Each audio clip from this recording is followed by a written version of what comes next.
Hello students, welcome back to YouTube channel. तो ये हमारी पीवाईक्यू सीरीज़ का चौथा लेक्चर है जिसमें हम कर रहे हैं क्लास 10th का चैप्टर जिसका नाम है प्रेयर ऑफ स्ट्रेट लाइंस। तो ये भी एक इजी चैप्टर है और जो अभी तक के हमने चैप्टर किए हैं वो भी आसान चैप्टर थे। तो हमारा रहने वाला है क्वेश्चन प्रैक्टिस सेशन जिसमें हम करेंगे प्रीवियस ईयर क्वेश्चन जो भी सीबीएसई बोर्ड में पिछले कुछ सालों में पूछे गए हैं अभी तक। तो इसमें सिर्फ हम पीवाईक्यूज को सॉल्व नहीं करेंगे बल्कि हम कंसेप्ट देखेंगे, जो भी आपको फॉर्मूलेज जो इस चैप्टर में यूज़ हो रहे हैं उसको हम देखेंगे कि कौन कौन से फॉर्मूलेज हैं, और जो जो चीज़ें आपको याद रखनी है वो मैं आपको शुरू के 2-4 मिनट में मैं आपको बता दूंगा। फिर हम चलेंगे अपने क्वेश्चंस की तरफ जिसमें मैं आपके लिए लेके आया हूँ पिछले 2 या 3 सालों के पीवाईक्यूज। इसमें मैं कुछ आपको होमवर्क भी दूंगा जो आपको खुद सॉल्व करने हैं, और मैं आपको सॉल्व करके बताऊंगा। जो भी डिफरेंट कंसेप्ट के सवाल हैं वो मैं आपको करके बताऊंगा, और जो रिपीटिंग क्वेश्चन है वो मैं आपको होमवर्क में दूंगा ताकि आप भी अपने प्रैक्टिस कर सकें जो भी चीज़ मैं आपको बताने वाला हूँ उसके ऊपर। तो सबसे पहले आपको वार्निंग दे रखी है। क्या है वो वार्निंग? वो वार्निंग है कि आपको बिना पेन एंड पेपर के इस लेक्चर को नहीं देखना है। आपको भी मेरे साथ बैठ के प्रैक्टिस करनी होगी, तभी आपकी मैथ्स जो है स्ट्रांग हो पाएगी। Solve along with me because exam is yours not mine. मेरे प्रैक्टिस करने से कुछ नहीं होने वाला, प्रैक्टिस आप ही को करनी है। मैं तो सिर्फ आपको कंसेप्ट बता सकता हूँ, और फॉर्मूला कैसे लगाना है क्वेश्चन के ऊपर, उस क्वेश्चन को किस तरीके से सॉल्व करना है वो मैं आपको बताऊंगा। लेकिन जो बाकी की जो क्वेश्चन प्रैक्टिस रहेगी वो आपके ऊपर है, आपको करनी है। तो इस लेक्चर के क्या स्टेप रहेंगे जिससे कि आपके लिए लेक्चर बेनिफिशियल हो। तो सबसे पहले आपको वीडियो को पॉज करना है, जो भी क्वेश्चन आपके सामने आए, और फिर उस क्वेश्चन को समझना है और अपने तरीके से उस क्वेश्चन को सॉल्व करना है, जितनी भी चीज़ें आपको याद हैं उसके ऊपर। देन अगर आपको वो सवाल समझ नहीं आया या सॉल्व नहीं कर पा रहे हैं आप, तो आप मेरे सोल्यूशन को देखें, और आप ये भी चेक करें, अगर आपने सॉल्व कर लिया तो आप ये चेक करें कि आपने सही तरीके से सॉल्व किया है या नहीं। तो क्या क्या चीज़ें आपको याद रखनी है इस चैप्टर के क्वेश्चन को सॉल्व करने के लिए? एक टर्म आता है कंसिस्टेंट का। कंसिस्टेंट का मतलब क्या होता है? इसका मतलब होता है कि किसी भी पेयर ऑफ स्ट्रेट लाइन का कोई सोल्यूशन होना। यानी कि अगर लाइन इंटरसेक्ट करती है एक या एक से ज़्यादा पॉइंट पर, तो वो उस इंटरसेक्शन को हम बोलेंगे कि उसका सोल्यूशन है। लेकिन इनकंसिस्टेंट का मतलब क्या होता है? इनकंसिस्टेंट का मतलब होता है कि किसी दो लाइन का कोई भी सोल्यूशन नहीं है, यानी कि वो किसी भी पॉइंट पर इंटरसेक्ट नहीं कर रही है। Lines do not intersect at any point. आपको दी जाएंगी दो इक्वेशन स्ट्रेट लाइन की, a1x plus b1y plus c1 is equal to 0 and a2x plus b2y plus c2 is equal to 0। अब आपको पूछा जाएगा कि ये लाइन इंटरसेक्टिंग है या नहीं, पैरेलल है या नहीं, कोइंसिडेंट है या फिर नहीं, या फिर परपेंडिकुलर लाइन है या नहीं। वो आप कैसे पता करेंगे? आप चेक करेंगे उन एक्स एंड वाई के कोफिशिएंट्स को। अगर a1 अपॉन a2 का ratio is not equal to b1 upon b2 का रेशियो, यानी कि वो लाइन इंटरसेक्टिंग है, यानी कि वो सिस्टम एक कंसिस्टेंट सिस्टम है। तो दो लाइन पैरेलल कब होंगी?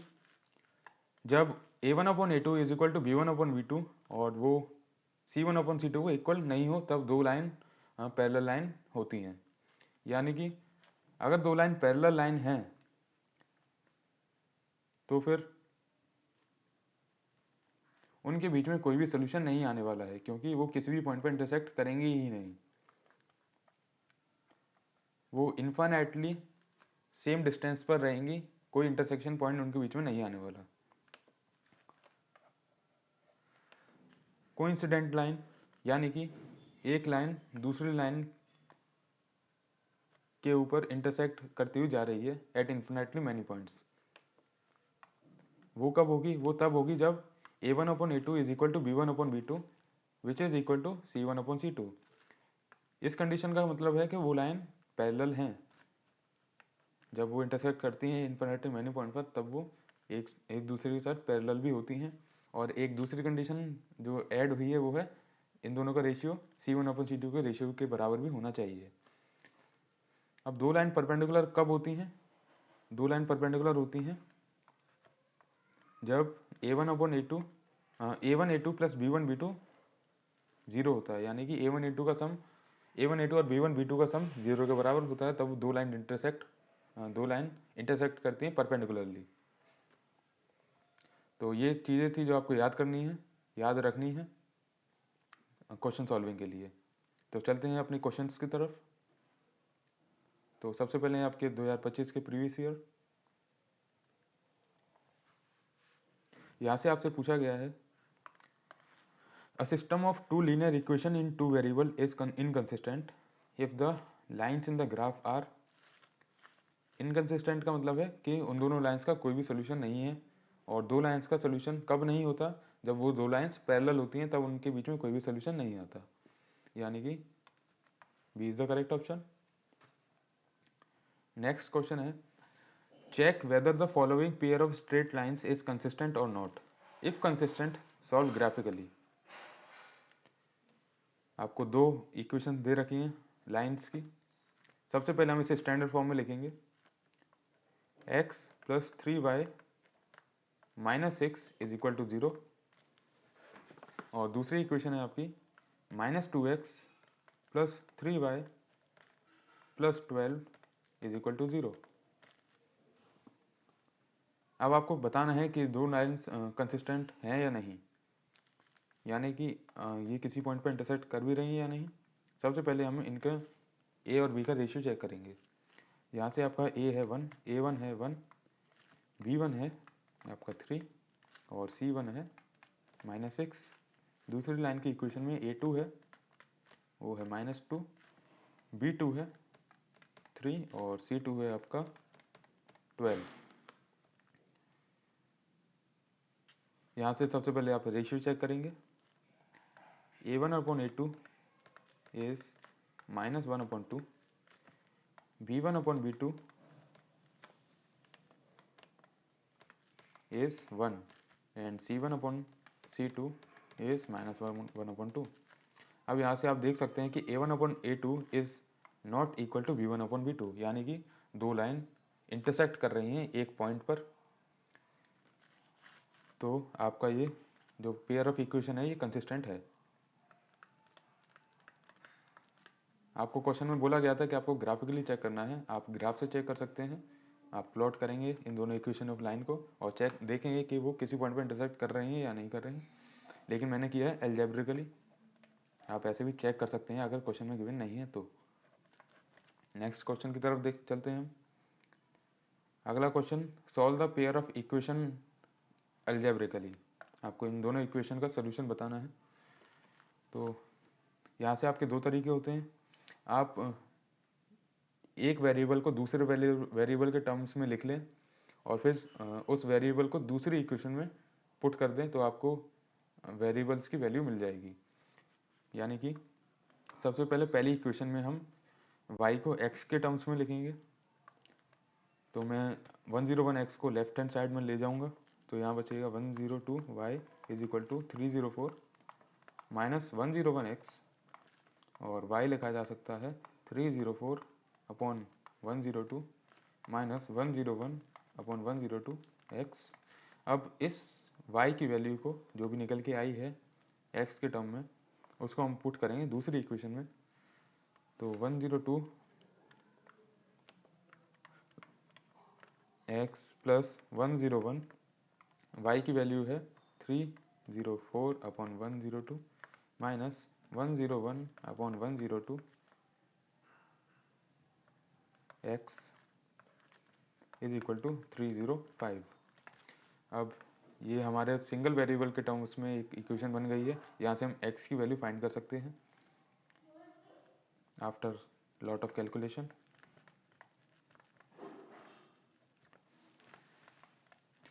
तो ये कैलकुलेशन वाला पार्ट है आपका होमवर्क, ये आपको सॉल्व करना है और इन दोनों x और y की वैल्यूज़ को आपको कमेंट सेक्शन में बताना है कि आपकी क्या वैल्यू आई है। देखते हैं दूसरे क्वेश्चन को।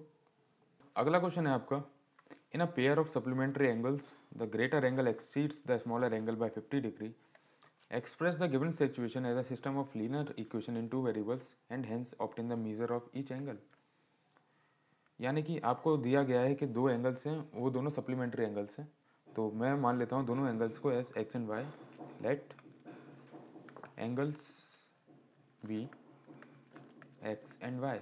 अब क्योंकि ये सप्लीमेंट्री एंगल्स हैं तो इन दोनों का सम होने वाला है आपका, क्या होने वाला है, कॉम्प्लीमेंट्री के लिए होता है 90 डिग्री और सप्लीमेंट्री का होता है 180 डिग्री। दूसरी जो कंडीशन दे रखी है वो है the greater angle exceeds the smaller angle by 50 degree. मैं मान लेता हूँ कि ग्रेटर एंगल है आपका y और स्मॉलर एंगल है आपका x। तो y minus x is equal to 50 degree. अब हम कर सकते हैं एक वेरिएबल को दूसरे वेरिएबल के टर्म्स में और फिर उस वेरिएबल की वैल्यू को हम दूसरी इक्वेशन में पुट कर देंगे तो आपको वेरिएबल की वैल्यू मिल जाएगी। जो मैंने बताया आपको मैं आपको करके बताने वाला हूँ। मैं पुट करूँगा y को x के टर्म्स में, तो यहाँ से मैं लिख सकता हूँ y is equal to 50 plus x. अब मैंने एक वेरिएबल को दूसरे वेरिएबल के टर्म में लिख लिया है।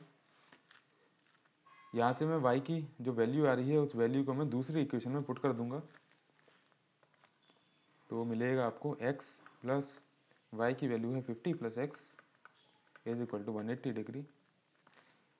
अब यहाँ सिर्फ एक वेरिएबल बचा है आपके पास, तो आप उस वेरिएबल की वैल्यू आसानी से निकाल सकते हैं। 50 को ले जाऊंगा मैं राइट हैंड साइड में, तो यहाँ बचेगा आपका 130 डिग्री। x की वैल्यू आएगी आपकी 65 डिग्री। अब आपकी एक वेरिएबल की वैल्यू निकल के आ चुकी है। इस वैल्यू को आप दूसरी इक्वेशन में रखेंगे तो आपकी y की वैल्यू मिल जाएगी। तो y आपका आएगा 50 प्लस 65 जो कि है 115। तो अगला क्वेश्चन है आपका A two-digit number is such that the product of the digit is 12. When 6 is added to this number, the digits interchange their places. Find the number. एक टू डिजिट नंबर है जिसकी डिजिट्स का product आ रहा है आपका 12। अगर इस number में हम 36 को ऐड कर देते हैं तो डिजिट्स एक दूसरे की प्लेसेस को इंटरचेंज कर लेती हैं। Find the number. तो इस क्वेश्चन को कैसे कर सकते हैं आप? सबसे पहले हम दोनों डिजिट्स को एज्यूम करते हैं as a and b. Let the digits be a and b। तो एक नंबर को हम डिजिट्स से कैसे लिख सकते हैं वो लिखेंगे आप। सबसे पहले हम 10 का मल्टीप्लाई करेंगे a में प्लस b, तो ये आपका टू डिजिट नंबर बन जाएगा। जैसे कि अगर आपके पास दो डिजिट दे रखे हैं 2 एंड 3, तो इससे आप टू डिजिट नंबर बना सकते हैं। 2 को मल्टीप्लाई करेंगे हम 10 से प्लस 3 जो कि आएगा आपका 23। तो ऐसे आप टू डिजिट नंबर्स को लिख सकते हैं यूजिंग द टू डिजिट्स।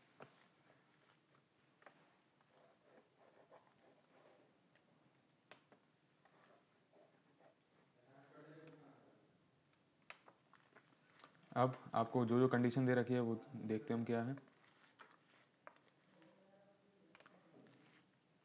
सबसे पहले आपको बोला गया है कि इन दो डिजिट्स का जो प्रोडक्ट है वो 12 है, तो a इंटू बी इज़ 12। और अगर 36 इस नंबर में ऐड कर देते हैं तो आपका डिजिट्स अपनी प्लेसेस को इंटरचेंज कर लेती हैं।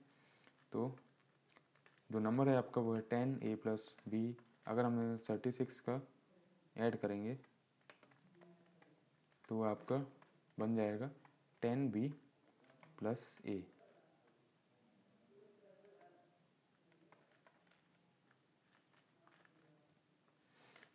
यहाँ से आपका बनेगा 9a plus 36 is equal to 9b।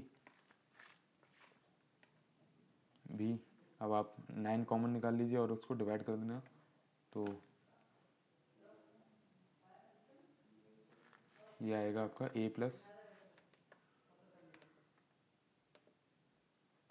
4 is equal to b। अब इस b की वैल्यू को आप फर्स्ट इक्वेशन में पुट करें।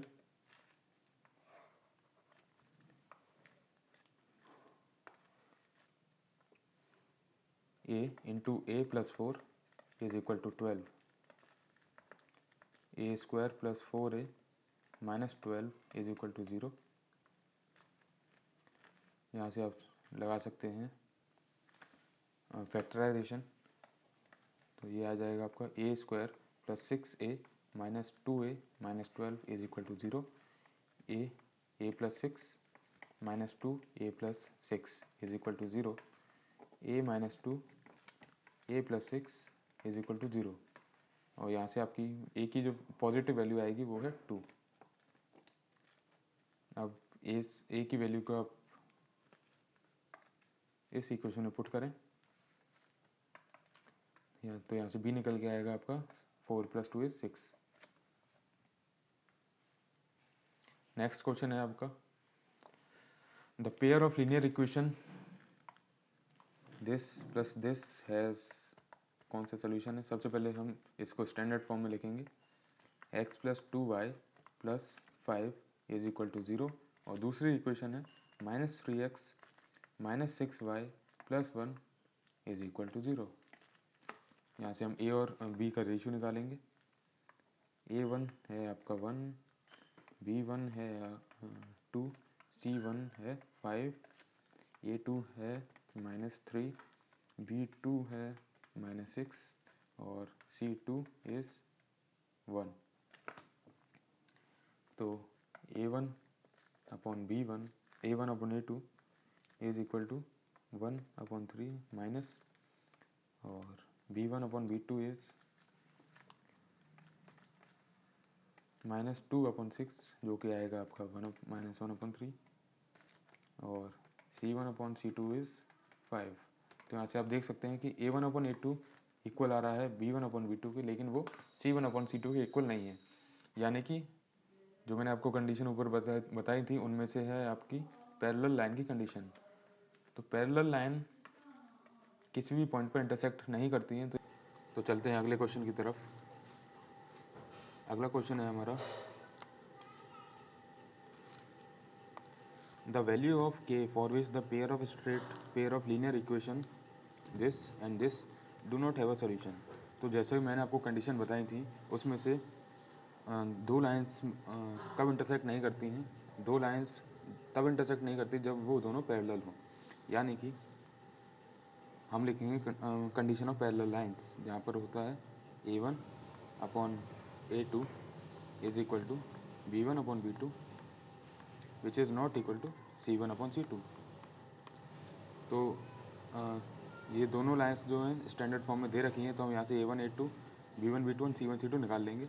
तो a1 है हमारे पास 5, a2 है 2, b1 है हमारे पास 2, b2 है k, c1 निकल के आएगा -7 और c2 आएगा 1। अब यहाँ से हम रेशियो कैलकुलेट करेंगे। a1 अपॉन a2 आएगा हमारे पास 5 अपॉन 2, और जो कि बराबर होना चाहिए b1 अपॉन b2 के। b1 है 2 और b2 है k, जो कि बराबर नहीं होना चाहिए c1 अपॉन c2 के। तो यहाँ से क्रॉस मल्टीप्लाई करेंगे तो k की वैल्यू आने वाली है 4 अपॉन 5। और इधर देखें ये वाली इक्वेशन अगर हम देखें तो यहाँ से k is not equal to -2 upon 7। तो यहाँ से दो चीज़ें हमारे पास निकल के आती हैं। तो अगर दो लाइंस के बीच में कोई भी सोल्यूशन नहीं है तो k की वैल्यू होनी चाहिए 4 अपॉन 5। तो B is the correct answer. चलते हैं अगले क्वेश्चन की तरफ। नेक्स्ट क्वेश्चन है solve the following system of linear equations 7x minus 2y is equal to 5 and 8x plus 7y is equal to 15 and verify your answer. तो सबसे पहली जो इक्वेशन है वो है 7x माइनस 2y, और मैं 5 को दूसरी तरफ लेके आ जाऊँगा तो ये हो जाएगा -5 is equal to 0 and 8x plus 7y is equal, ये आएगा -15 इज इक्वल टू 0। इसको सॉल्व करने के दो तरीके हैं, या तो एक वेरिएबल को दूसरे वेरिएबल के टर्म में लिख लो और उस जो वेरिएबल की वैल्यू है उसको दूसरी इक्वेशन में पुट करके आंसर निकाल लीजिए। और दूसरी जो मेथड है वो है कि हम एक वेरिएबल को गायब करेंगे, यानी कि उन दोनों का कोफिशिएंट हमें बराबर बनाना पड़ेगा और फिर दोनों इक्वेशन को सब्सट्रैक्ट करना पड़ेगा। तो हम मल्टीप्लाई करेंगे फर्स्ट इक्वेशन को 8 से और सेकंड इक्वेशन को 7 से, तो ये बन जाएगी हमारे पास 8 7 जो 56 x minus 16y minus 40 is equal to 0। और दूसरी जो आएगी वो हो जाएगी आपकी 56x plus 49y minus 105 is equal to 0। अब क्या करेंगे हम, अब इन दोनों इक्वेशन को हम सब्सट्रैक्ट कर देंगे, ये फर्स्ट इक्वेशन ये सेकंड इक्वेशन, तो 1 माइनस 2, तो इसको लिख सकते हैं हम 56x minus 16y minus 40 is equal to 0 और 56x plus 49y minus 105 is equal to 0, minus minus और ये हो जाएगा प्लस, तो यहाँ से ये कैंसिल हो जाएगा और ये बचेगा 5 और 6 प्लस 105 माइनस 40 ये 65 इज इक्वल टू 0। और यहाँ से y की वैल्यू आपकी निकल के आने वाली है 1। अब इस y की वैल्यू को हम दूसरी इक्वेशन में पुट कर देंगे तो हमारे पास x की वैल्यू आ जाएगी। तो ले लेते हैं हम first equation 7x minus 2y minus 5 equal to 0, 7x minus 2y minus 5 is equal to 0। तो 7x minus 2 minus 5 is equal to 0 और यहाँ से x की वैल्यू आपकी आने वाली है 1। तो दोनों जो है 1 1 है। अब वेरीफाई कर सकते हैं आप किसी भी इक्वेशन में पुट करके, तो आंसर आना चाहिए 0, यानी कि अगर हम इसमें दोनों वैल्यू पुट करेंगे तो यहाँ भी left hand side right hand side बराबर होनी चाहिए और दूसरी इक्वेशन में भी LHS RHS बराबर होनी चाहिए। तो आप कर सकते हैं वेरीफाई। अगला क्वेश्चन देखते हैं। अगला क्वेश्चन है 3 years ago Rashmi was thrice as old as Nazma.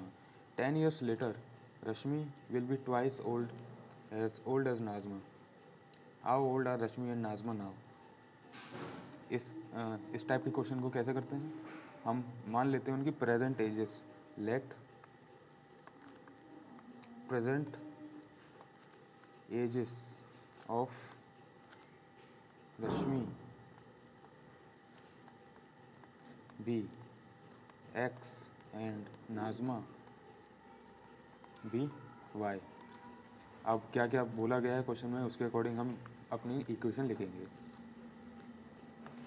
तो 3 years ago Rashmi was thrice as old as Najma, यानी कि 3 years ago, तो दोनों की एजेस को हम 3 से सब्ट्रैक्ट कर देंगे। रश्मि की जो एज है वो 3 गुना है नाजमा की एज से, यानी कि x माइनस 3 रश्मि की एज है 3 years ago which is equal to thrice of Najma की एज 3 years ago। तो ये हमारे पास इक्वेशन निकल के आएगी। इसको सिंप्लीफाई कर लेते हैं। x minus 3 is equal to 3y minus 9 और ये हो जाएगा आपका x minus 3y plus 6 is equal to 0। ये आपकी इक्वेशन नंबर 1। दूसरी जो कंडीशन दी गई है वो है 10 years later Rashmi will be twice as old as Najma, यानी कि 10 years later मतलब दोनों की प्रेजेंट एजेस में हम 10 का एडिशन कर देंगे। अब जो रश्मि की एज है, रश्मि यानी कि ये, और नाजमा की एज है ये, तो रश्मि की age will be twice as old as Najma, ये आपका 2 टाइम्स हो जाएगा। तो इसको भी सिंप्लीफाई कर लेते हैं। x plus 10 is equal to 2y plus 20, x minus 2y minus 10 is equal to 0। ये आपकी सेकंड इक्वेशन निकल के आएगी। अब आप देख सकते हैं x का कोफिशिएंट सेम है तो हम डायरेक्ट सब्ट्रैक्ट कर सकते हैं, तो उससे एक वेरिएबल गायब हो जाएगा। तो हम first equation minus second equation लिख लेंगे। तो ये आपका आ जाएगा x minus 3y plus 6 is equal to 0 and x minus 2y minus 10 is equal to 0। ये माइनस, ये प्लस और ये प्लस, एक्स से एक्स चला जाएगा और यहाँ बचेगा माइनस वाई। ये हो जाएगा आपका 10 + 6 which is 16 is equal to 0। तो यहाँ से y की वैल्यू निकल के आने वाली है आपकी 16। अब इस y की वैल्यू को हम दूसरी इक्वेशन में पुट कर देंगे। किसी भी एक इक्वेशन में पुट करके हम x की वैल्यू निकाल सकते हैं। हम पुट कर लेंगे इसको फर्स्ट इक्वेशन में, x minus 16 × 3 48 + 6 is equal to 0। तो यहाँ से x की वैल्यू आने वाली है आपकी 242, यानी कि रश्मि की एज है, रश्मि की जो प्रेजेंट एज है वो है 42 ईयर्स एंड नाज़मा की जो प्रेजेंट एज है वो है आपकी 16 ईयर्स। तो नेक्स्ट क्वेश्चन है हमारा, the pair of linear equation 2x is equal to 5y plus 6 and 15y is equal to 6x minus 18 represents two lines which are intersecting parallel coincidence। आप condition लगा सकते हैं इसमें। सबसे पहले हम स्टैंडर्ड फॉर्म में लिख लेंगे इन दोनों को। 2x minus 5y minus 6 is equal to 0 and 6x minus 15y minus 18 is equal to 0। यहाँ से हम a और b का रेशियो निकाल सकते हैं। a1/a2 आपका निकल के आएगा 2/6, b1/b2 इज -5/-15 और c1/c2 है हमारे पास -6/-18। ये आपका 1/3 होगा, ये आपका 1/3 है और ये भी आपका 1/3 है। अब a1/a2 is equal to b1/b2 is equal to c1/c2। याद करो ये कौन सी वाली कंडीशन है, ये वो वाली कंडीशन है जहाँ पर लाइन्स आपकी कोइंसिडेंस होती हैं। तो आपका C option is the correct option. Using the graphical method find whether a pair of equation x is equal to 0 and y is equal to -3 is consistent और नॉट।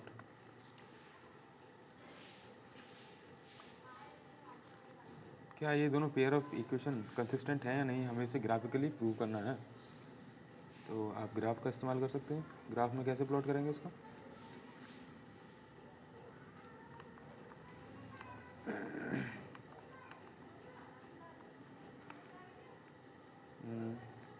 x 0 हमारे पास यहाँ है कहीं ना कहीं, तो x इज इक्वल टू 0 वाली line कौन सी है, x इज इक्वल टू 0 वाली लाइन है आपकी ये। x इज इक्वल टू 0 वाली जो लाइन होती है वो होती है आपकी y एक्सिस और y -3 है ये, कहीं ना कहीं आपका y होगा नेगेटिव y एक्सिस में यहाँ पर। तो देख सकते हैं आप ये दोनों लाइंस एक दूसरे को इंटरसेक्ट कर रही हैं, यानी कि ये वाला पेयर ऑफ इक्वेशन कंसिस्टेंट है। और वैसे भी परपेंडिकुलर लाइंस हमेशा कंसिस्टेंट होती ही हैं, और तो ये दोनों लाइंस आपस में परपेंडिकुलर हैं तो कंसिस्टेंट हैं। नेक्स्ट क्वेश्चन, आई होप आप मेरे साथ सॉल्व कर रहे होगे, अपने पेन एंड पेपर ले रखा होगा अपने साथ में और मेरे साथ बैठकर प्रैक्टिस कर रहे होगे। मेरे सॉल्व करने से पहले आपको सॉल्व करना है, तभी मेरा सोल्यूशन देखना है। आई होप आपने सॉल्व किया होगा। अब चलते हैं इसके सोल्यूशन की तरफ, पढ़ते हैं क्वेश्चन को, समझते हैं क्या क्या दिया गया है और क्या हमें निकालना है। Half of the difference between the two numbers is 2, the sum of the greater number is and twice the smaller number is 13, find the numbers. तो हम अज्यूम कर लेते हैं नंबर्स को, let the numbers be x and y. अब जो condition दे रखी है उसके हिसाब से हम इक्वेशन लिखेंगे। Half of the difference between the two numbers is 2, यानी कि मैं मान लेता हूँ ग्रेटर नंबर है y और स्मॉलर नंबर है x, तो y माइनस एक्स का जो हाफ है वो 2 के बराबर है। तो यहाँ से y माइनस एक्स हमारे पास 4 निकल के आने वाला है, y की वैल्यू आएगी x + 4।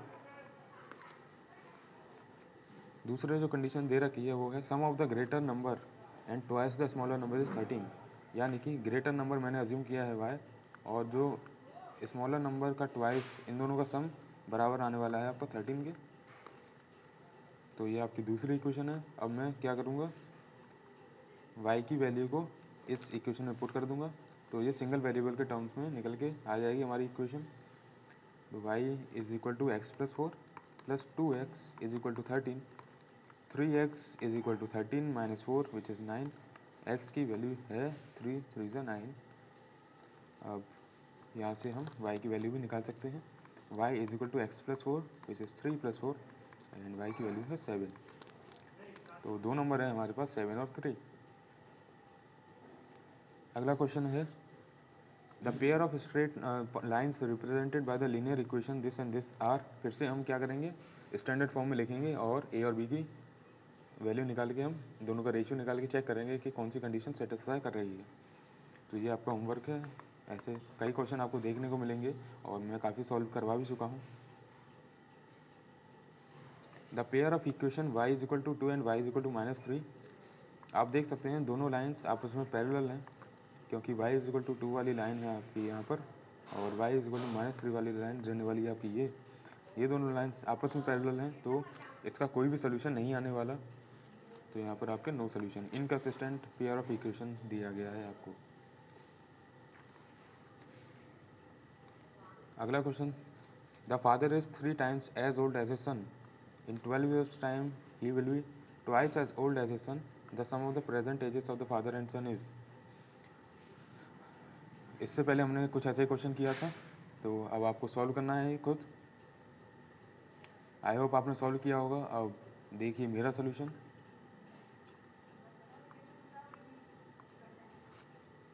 सबसे पहले हम अज्यूम कर लेंगे फादर और सन की एज को let the ages of father be x and of son be y. अब जो कंडीशन दी है उसके अकॉर्डिंग हम इक्वेशन लिखेंगे। कंडीशन क्या है, a father is 3 times old as a son and ये आपकी प्रेजेंट एज है। तो प्रेजेंट में जो एजेस हैं वो हैं एक्स एंड वाई। तो पहली कंडीशन दी गई है कि father is thrice times as old as a son, यानी कि Y is equal to 3x। In 12 years time he will be twice as old as a son, यानी कि 12 ईयर्स के बाद फादर की एज हो जाएगी आपके सन की एज का ट्वाइस। तो 12 ईयर्स लेटर एज रहने वाली है x y plus 12 and x plus 12, और ये इक्वल है age twice of his age of his son. Y plus 12 is equal to 2x plus 24। यहाँ से आएगा आपका y is equal to 2x plus 12। दो इक्वेशन है, दो वेरिएबल है। y की वैल्यू को मैं यहाँ पे पुट कर दूंगा, तो ये हो जाएगा 3x is equal to 2x plus 12, x is equal to 12। Son की एज है, सन की प्रेजेंट एज है हमारे पास 12 और फादर की प्रेजेंट एज आ जाएगी आपकी 3 इंटू 12 विच इज़ 36। तो इन दोनों का सम आपसे पूछा गया है, तो 36 plus 12 is 48। B is the correct option. B option is the correct answer. If 17x minus 19y is equal to 53 and this, then find the value of x plus y। ये आपको सॉल्व करना है और इसका answer आपको comment section में मुझे बताना है इसका आंसर क्या रहने वाला है। अगेन आपका क्वेश्चन आ गया है, find the value of k for which the pair of equation have no solution. No solution वाली कंडीशन है a1 upon v1 is equal to a1 upon a2 is equal to b1 upon v2 which is not equal to c1 upon c2। तो standard form में already given है आपको, a1 upon a2 is equal to b1 upon b2, और a1 है 1 a2 है 2, b1 is 1 b2 is k। तो k की value है 2। जब k हमारे पास 2 होगा तब इन दोनों पेयर ऑफ लीनियर इक्वेशन का कोई भी सोल्यूशन नहीं आएगा। The solution of pair of linear equation क्या है, दोनों लाइंस परपेंडिकुलर हैं और x कोऑर्डिनेट है -5, y कोऑर्डिनेट है 6, तो ये पॉइंट निकल के आएगा आपका -5, 6।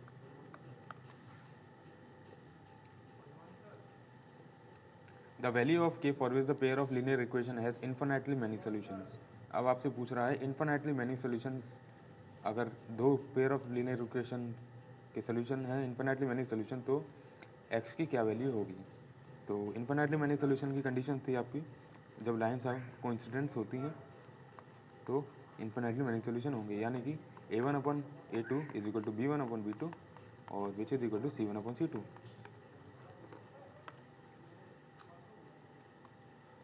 तो इसको स्टैंडर्ड फॉर्म में लिखेंगे, x plus 5y minus 8 is equal to 0 and kx plus 15y minus 24 is equal to 0। a1/a2 is 3/k, b1/b2 is 5/15, c1/c2 is minus 8/minus 24।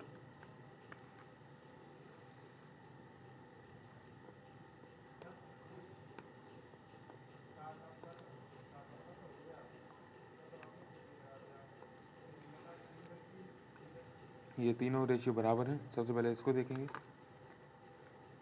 5 3 सा 15, तो k की वैल्यू क्रॉस मल्टीप्लाई करने के बाद आएगी 9, और यहाँ से देखेंगे तो k की वैल्यू आपकी आ जाएगी -9। ऑप्शन में दिया गया है आपको 9, तो 9 इज द करेक्ट आंसर।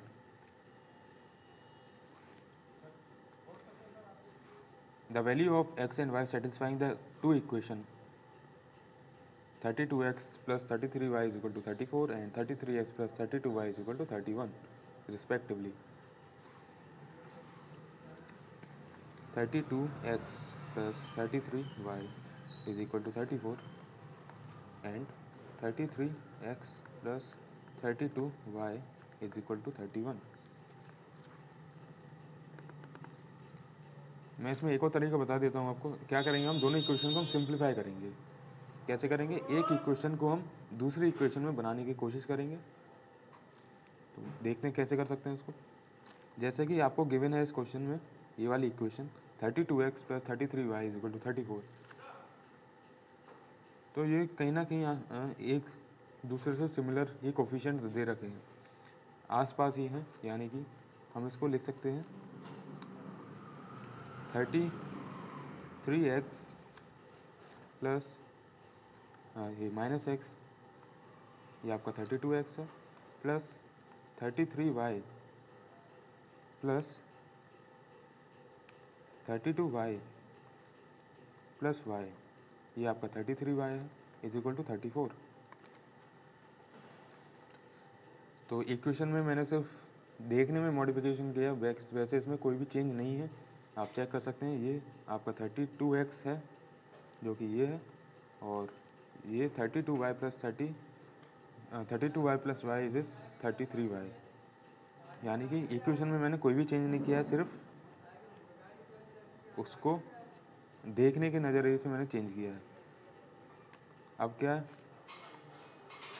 इसको कंबाइन करके लिख लेंगे 33x plus 32y plus y minus x is 34। आप देख सकते हैं कि ये आपका सेकंड इक्वेशन ही लिखा हुआ है। अब इसकी वैल्यू क्या है, is 31 plus y minus x is 34। 31 को मैं RHS में ले जाऊंगा तो ये बन जाएगा y minus x is 34 minus 31 which is 3। तो एक इक्वेशन तो आपकी सिंप्लीफाई हो गई। अब इसी तरीके से हम दूसरे इक्वेशन को भी सिंप्लीफाई कर सकते हैं। इस इक्वेशन में भी मैं दूसरे इक्वेशन के टर्म्स में लिख लूँगा। 33x को मैं लिख सकता हूँ 32x प्लस एक्स, और 32y को मैं लिख लूँगा 33y minus y which is equal to 31। अब 32x plus 33y plus x minus y is equal to 31। इसकी वैल्यू है हमारे पास 34 plus x minus y is 31। तो यहाँ से आपकी जो निकल के आने वाली इक्वेशन वो है x minus y is equal to -3। तो आप देख सकते हैं ये इक्वेशन इस इक्वेशन के सिमिलर है, सेम ही इक्वेशन है, बस उसको अलग तरीके से लिख लिया है। तो जो अब इक्वेशन बची हैं वो है फाइनल इक्वेशन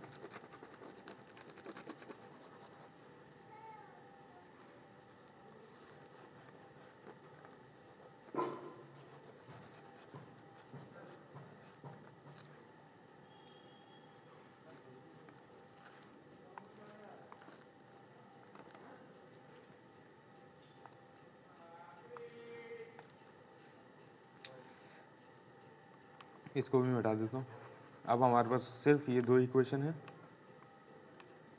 अब मैं क्या करूँगा, इस वाली इक्वेशन में 32 का मल्टीप्लाई कर दूंगा या फिर 33 का मल्टीप्लाई कर दूंगा। तो बोल देता हूँ मैं इसको सेकंड इक्वेशन और इसको बोल देता हूँ मैं फर्स्ट इक्वेशन। तो सेकंड में मल्टीप्लाई करके 32 से फर्स्ट में से सब्सट्रैक्ट कर दूंगा। 32x plus 33y is equal to 34 और ये हो जाएगा 32 के बाद मल्टीप्लाई करने के बाद 32y minus 32x is equal to 96 और ये आपको करना है ऐड करेंगे तो 32x से 32x कैंसिल हो जाएगा। यहाँ से आपका बचेगा 65y which is equal to 130 और यहाँ से y की वैल्यू आएगी आपकी 2। ऑप्शन देख सकते हैं आप, जब y2 है हमारे पास तो x y2 वाला y इक्वल टू 2 वाला सिर्फ एक ही ऑप्शन है, वो ऑप्शन नंबर ए है। आप क्या करें, इसकी वैल्यू को सेकंड इक्वेशन में पुट कर सकते हैं। तो 2 minus x is equal to 3 और यहाँ से x की वैल्यू आएगी आपकी -1। तो A option is the correct answer. तो ऐसे आप इन इक्वेशन को सिंप्लीफाई कर सकते हैं। ऐसे ही ऊपर भी एक क्वेश्चन था तो उसको भी आप ऐसे सिंप्लीफाई करके सॉल्व कर सकते हैं, नहीं तो आप उन बड़ी इक्वेशन में सिर्फ मल्टीप्लाई करने में ही टाइम वेस्ट कर लेंगे अपना। तो उससे अच्छा है आप पहले सिंप्लीफाई करें फिर उसे सॉल्व करें। अब दूसरा क्वेश्चन है हमारे पास, जो कि लास्ट क्वेश्चन है हमारे PYQ सेशन का। Find the value of k for which the system of equation has no solution. वही सिमिलर क्वेश्चन है, नो सोल्यूशन वाली कंडीशन लगानी है जो कि होती है a1/a2 is equal to b1/b2, जहाँ पर लाइन्स आपकी पैरेलल होती हैं, पैरेलल लाइन्स। तो स्टैंडर्ड फॉर्म में लिख लेंगे इसी क्वेश्चन में x + 2y - 5 is equal to 0 और ये पहले से लिखी हुई है। a1/a2 है आपका 1/3 और b1/b2 है 2/k। तो यहाँ से k की वैल्यू है 2 3 6, तो 6 is the value of k for which the system of linear equation has no solution. तो यहाँ आपके जो प्रीवियस ईयर में आपके लिए लेके आया था वो ख़त्म होते हैं। आई होप आपने मेरे साथ सॉल्व किया होगा और आपको पता चला होगा कि ऐसे क्वेश्चन को किस तरीके से सॉल्व कर सकते हैं। मैंने जो आपको चीज़ें बताई थी वो आपको याद रखनी है। सिर्फ इतनी चीज़ों से आपका जो पूरा चैप्टर है वो ख़त्म हो जाता है। ज़्यादा कुछ चीज़ें हैं नहीं जो आपको याद करनी पड़े। इजी चैप्टर था। तो अब जो मैंने होमवर्क दिए थे वो आपको घर पे सॉल्व करना है खुद से, और आंसर कमेंट सेक्शन में बताना है कि क्या क्या आंसर आपका आ रहा है, जिससे कि मुझे पता चले कि कितने बच्चे मेरे साथ सॉल्व कर रहे हैं। और अगर आपको सेशन अच्छा लगा हो तो इसको वीडियो को लाइक करें और ऐसे ही अगले लेक्चर के लिए PYQ लेक्चर्स के लिए चैनल को सब्सक्राइब करके रखें। मिलते हैं अगले लेक्चर में, तब तक के लिए ओके बाय।